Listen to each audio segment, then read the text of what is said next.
अस्सलाम वालेकुम, आप देख रहे हैं दुनिया न्यूज़ और मैं हूं माहम अब्बास। मैं हूं वहाब हसन। हेडलाइंस आप जान चुके। आगाज़ में खबर यह है कि चीफ जस्टिस की तकर्री के लिए पार्लिमानी कमेटी की तश्कील मुकम्मल हो चुकी। नून लीग की जानिब से सेनेटर आज़म नज़ीर तारड़, पीपल्स पार्टी की जानिब से सेनेटर फारूक एच नाइक नामजद, जबकि पाकिस्तान तहरीक इंसाफ ने सेनेटर अली ज़फ़र और JUI ने सेनेटर कामरान मुर्तज़ा को नामजद किया। चेयरमैन सेनेट ने कमेटी के लिए 4 सेनेटर्स के नाम स्पीकर कौमी असम्बली को भिजवा दिए हैं। इसी पर बात करने के लिए हमारे साथ मौजूद हैं यासिर मलिक। यासिर, बताइए कि चीफ जस्टिस की तकर्री के लिए पार्लिमानी कमेटी की तश्कील मुकम्मल हो चुकी है, क्या अपडेट्स हैं?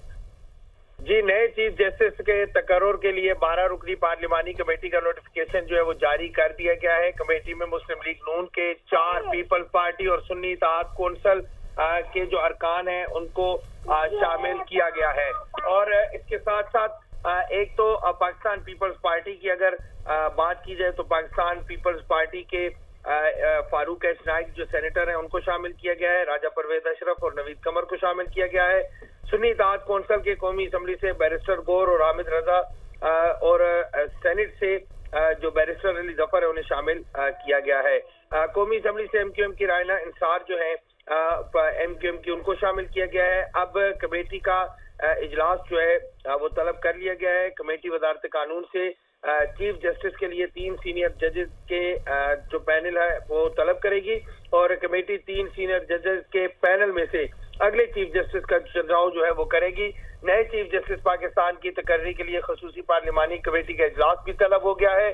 खसूसी पार्लिमानी कमेटी का इजलास आज शाम 4 बजे पार्लियामेंट हाउस को एक कमेटी रूम नंबर 5 में होगा और इजलास में नए चीफ जस्टिस ऑफ पाकिस्तान की तकर्री की मंजूरी दी जाएगी। सुप्रीम कोर्ट के 3 सीनियर तरीन जजेस में से नए चीफ जस्टिस जो हैं उनको मुंतखब किया जाएगा। जी ठीक है यासिर, बहुत शुक्रिया तफसीलन आगाह करने के लिए। नाज़रीन, आईनी तरामीम की गूंज सुप्रीम कोर्ट तक पहुंच गई। आईनी बेंच से मुताल्लिक अदालत उज़्मा के 2 जजेस के दिलचस्प रिमार्क्स। जस्टिस मंसूर अली शाह ने कहा कि लगता है कि अब ये सवाल हर रोज उठेगा, केस आम बेंच सुनेगा या फिर आईनी बेंच सुनेगा। 26वीं आईनी तरामीम के तहत आईनी बेंच का क़याम, कौन से मुकदमात किस बेंच के सामने जाएंगे। जस्टिस मंसूर अली शाह और जस्टिस आयशा मलिक के दिलचस्प रिमार्क। मुसाबकती कमीशन से मुतालिक हाई कोर्ट के फैसले के खिलाफ अपील पर समाअत के दौरान जस्टिस मंसूर अली शाह ने मुस्कुराते हुए सवाल किया कि क्या ये केस अब आईनी बेंच में जाएगा या हम भी सुन सकते हैं। वकील फरोग नसीम ने कहा, सियासी केसेस अब आईनी केसेस बन चुके हैं। जस्टिस आयशा मलिक ने फरोग नसीम को मुखातिब करके रिमार्क्स दिए कि चले जी अब आप जाने और आपके आईनी बेंच जाने। जस्टिस मंसूर अली शाह ने कहा, 3 हफ्तों तक केस की समाअत मुलतवी कर रहे हैं, जब तक सूरत-ए-हाल वाज़ेह हो जाएगी। वैसे भी हमें खुद समझने में कुछ वक्त लगेगा। मौसमियाती तब्दीली अथॉरिटी के क़याम से मुतल्लिक केस की समाअत के दौरान जस्टिस मंसूर अली शाह ने एडिशनल अटॉर्नी जनरल से इस्तफसार किया कि अटॉर्नी जनरल कहाँ हैं। एडिशनल अटॉर्नी जनरल ने जवाब दिया, अटॉर्नी जनरल गुज़िश्ता रात मसरूफ रहे इसलिए नहीं आए। जस्टिस मंसूर अली शाह ने मुस्कुराते हुए कहा, अब तो सारी मसरूफियत खत्म हो चुकी होगी। रहनुमा मुस्लिम लीग नून बैरिस्टर अकील मलिक ने कहा कि हुकूमत अपनी मर्जी के जजेस नहीं लगा रही, जजेस की तैनाती के लिए पूरा मैकेनिज्म बनाया है। जजेस फैसले आईन और कानून के मुताबिक करेंगे, जजेस को सियासत में मुलव्वस नहीं करना चाहिए। उन्होंने प्रोग्राम दुनिया महर बुखारी के साथ में गुफ्तगू करते हुए मजीद कहा कि तहरीक इंसाफ ने जजेस को सियासत में मुलव्वस करने की कोशिश की। अगर मौलाना माइंड चेंज करते तो हमारे पास 8 से 10 अरकान मौजूद थे। इस पूरे कॉन्सेप्ट को क्लियर होना चाहिए। हुकूमत कोई अपनी मर्ज़ी के हैंड पिक जजेस नहीं लगा रही। ऑफ कोर्स जो कॉन्स्टिट्यूशनल बेंचेस बनने हैं वो इन्हीं जजेस में से जो एग्जिस्टिंग हैं सुप्रीम कोर्ट के उनमें से भी हैं और नई की भी अपॉइंटमेंट हो सकती है, होनी भी है। यहाँ पे डिलिबरेशंस होनी है। यहाँ पे अपॉइंटमेंट का एक पूरा स्ट्रक्चर दिया गया है। 12 की टीम है, वो चीफ जस्टिस की हद तक है। And then of course opposition और जो हुकूमत के नंबर्स हैं जिसमें सुप्रीम कोर्ट के जजेस की तैनाती होनी है 175A में, उसमें पूरा एक मैकेनिज्म दिया गया है जिसमें चीफ जस्टिस साहब PTI stand if he then obviously out of all these events turns out to be the next chief justice Pakistan, because वो कंसिडर हो रहे हैं। ये नहीं है कि वो कंसिडर नहीं हो रहे। With in this special parliamentary committee महर ये मैं आपको बता सकता हूँ कि they will have to actually provide reasoning, और इन्होंने पूरे उनकी फिटनेस, उनके लीगल एक्यूमेंट, उनकी लीगल विजडम, उनका एक्सपीरियंस, उनका एडमिनिस्ट्रेटिव एक्सपीरियंस, उनकी ओवरऑल रेपुटेशन एंड जनरल जो उनके डिसीजंस हैं, ये तमाम चीज़ें डिस्कस होनी है। سینئر وکیل رہنما حامد خان نے آئینی ترمیم کے خلاف وکلا تحریک کا اعلان کر دیا۔ حامد خان ایڈوکیٹ نے سپریم کورٹ میں میڈیا سے گفتگو کرتے ہوئے کہا کہ انہوں نے تحریک چلانے کے لیے نیشنل ایکشن کمیٹی بنانے کی تجویز دے دی ہے۔ ملک بھر میں وکلا کو کال کریں گے۔ وکلا 25 اکتوبر کو ملک میں یوم نجات منائیں گے۔ وہ سپریم کورٹ کے باہر میڈیا سے گفتگو کر رہے تھے۔ ہم وکلا اس آئینی ترمیم کو مکمل طور پر مسترد کرتے ہیں۔ ہم ایک نیشنل ایکشن کمیٹی بنا رہے ہیں اور ہم فائنلائز جلد کر کے انشاءاللہ ان کی میٹنگ کال کر کے ایک سارے پاکستان میں کال دیں گے کہ ہم نے یہ موومنٹ کیسے آگے لے کے جانی ہے۔ ہم یہ بھی اپیل کریں گے آپ سارے وکلا سے 25 تاریخ کو موصوف یہاں سے رخصت ہو رہے ہیں۔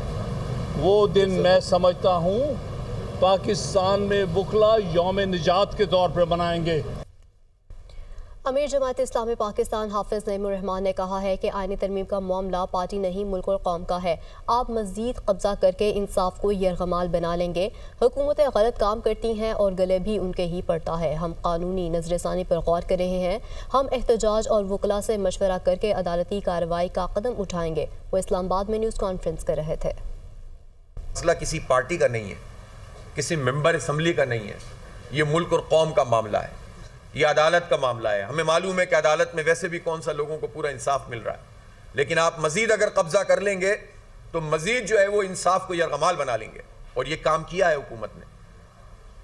وہ الگ بات ہے کہ حکومتیں ایک کام کرتی ہیں اور پھر گلے ان کے ہی پڑتا ہے، لیکن ابھی یہ مسئلہ نہیں ہے۔ ابھی تو یہ ہے کہ آپ نے غلط کام کیا اور اس کو غلط کہا جائے گا، اور اس کے خلاف جو بھی احتجاج ہو سکتا ہے اور عدالتی کارروائی ہو سکتی ہے وہ انشاءاللہ تعالی ہم مشورہ کر کے اپنے وکلا سے کوئی قدم اٹھائیں گے۔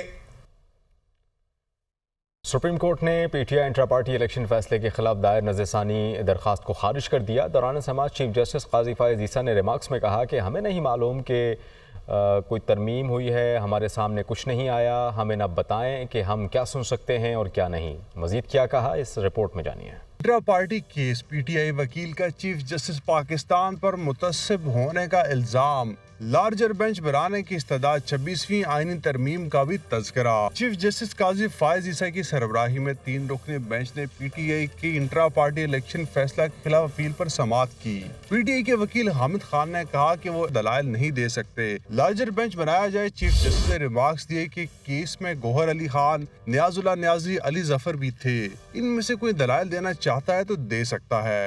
13 جنوری کو فیصلہ آیا، 8 فروری کو الیکشن تھے، آپ نے پارٹی انتخابات دوبارہ کیوں نہ کروائے؟ الیکشن کمیشن سے انتخابات تک کا وقت لے سکتے تھے۔ جسٹس مسرت ہلالی نے کہا کہ ایک ہفتہ کا کام تھا، جماعت انٹرا پارٹی انتخابات کروانے میں کیوں تاخیر کر رہی ہے؟ جسٹس محمد علی مظہر نے کہا کہ آپ نے کبھی پھر الیکشن ایکٹ کی ان شکوں کو چیلنج نہیں کیا۔ پھر سے علی ظفر نے 26ویں آئینی ترمیم کا حوالہ دیتے ہوئے کہا کہ یہ بینچ اب یہ کیس سن ہی نہیں سکتا، نہ ہم اس کے سامنے دلائل دیں گے۔ اس پر چیف جسٹس نے کہا کہ ہمیں نہیں معلوم کسی ترمیم کا، ہمارے سامنے کچھ نہیں ہے، ہمیں نہ بتائیں ہم کیا سن سکتے ہیں اور کیا نہیں۔ حکم نامے میں تحریر کروایا کہ پی ٹی آئی کے وکلا نے کیس کے میرٹس پر دلائل دیے، نہ گزشتہ فیصلے میں کوئی غیر قانونی نقطہ کی نشاندہی کی، اس لیے درخواست خارج کی جاتی ہے۔